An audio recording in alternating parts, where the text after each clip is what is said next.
The Department of Treasury finally released new FEOC guidance, and it includes some significant updates that businesses need to know if they want to capitalize on the solar tax credit. In this video, we're going to quickly explain the new guidance and how it impacts commercial and agricultural solar projects.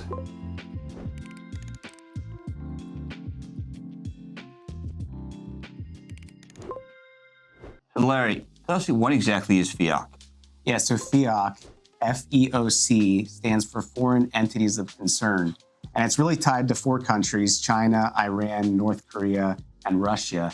And the idea is that if you use too much product in your solar project from those 4 countries or tied to companies from those 4 countries, then you don't get any tax credit at all. There seems to be a lot of similarities as well as some differences between meeting these FEOC requirements and meeting the domestic content requirements for that additional 10% adder. So let's say that you have a module manufacturer who's headquartered in China, but they're making product in the United States with domestic content cells, for example. That product would comply with domestic content requirements for the cells, but it would not comply with FEOC because the company is out of China. On the flip side, if you had an American company where the cells were made in, let's say, Indonesia, for example, the American company would be FEOC compliant in theory, but the cells would not be eligible for domestic content. You can also have an American company or a company from anywhere except for the 4 countries that we named that's making cells in the US, and now that's eligible for both domestic content and FEOC.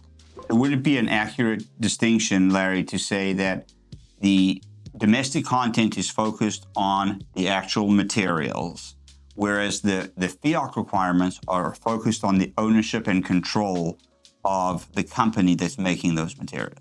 Yeah, at a very basic level, exactly what you said, the ownership and control of the company. Where is that company from? Is it connected with the 4 countries that we named? That's FEOC.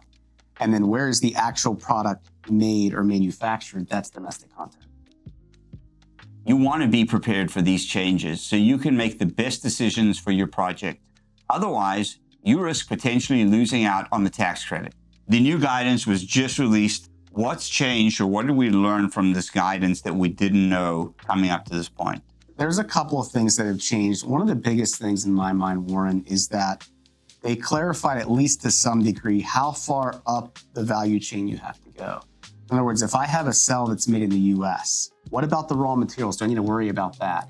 And what this guidance kind of clarified, at least to some degree, is that if that manufacturer gives you the certification that says you're good to go, then you can pretty much bank on that. Right. So that was huge, because if you have to go all the way back to the raw materials, that's really challenging. And then finally, we can use manufacturers' certifications and we can rely on that. What we're doing with that is we're making sure that we're using companies that are very clear. The certification is very clear. There's no question, oh, did they just change from a Chinese company to an American company last month and now they have this paperwork trail? Nope, it's very clear these are companies we've been working with for a while, we feel very comfortable with. But I think the big question now, Warren, is what should customers do? Knowing what we know about the guidance about FEOC, what should we do next? And I would say this, first of all, if you've signed a contract with an installer and you did not safe harbor before the end of last year, double check. Make sure they have the certifications. Make sure they have the language that helps you and your tax advisor feel comfortable about the steps that they've taken for FEOC. Make sure that they're using products that comply. If you're on the fence right now, I would say talk to your installer. Get updated pricing with product that's FEOC compliant. Get the certifications. Make sure everything's lined up to help you make that decision. And if you're committed to a project, make sure that your installer has the certifications that help them and help you feel comfortable and confident in the project. The commercial tax credit hasn't gone away. What's happened is the rules have become more defined.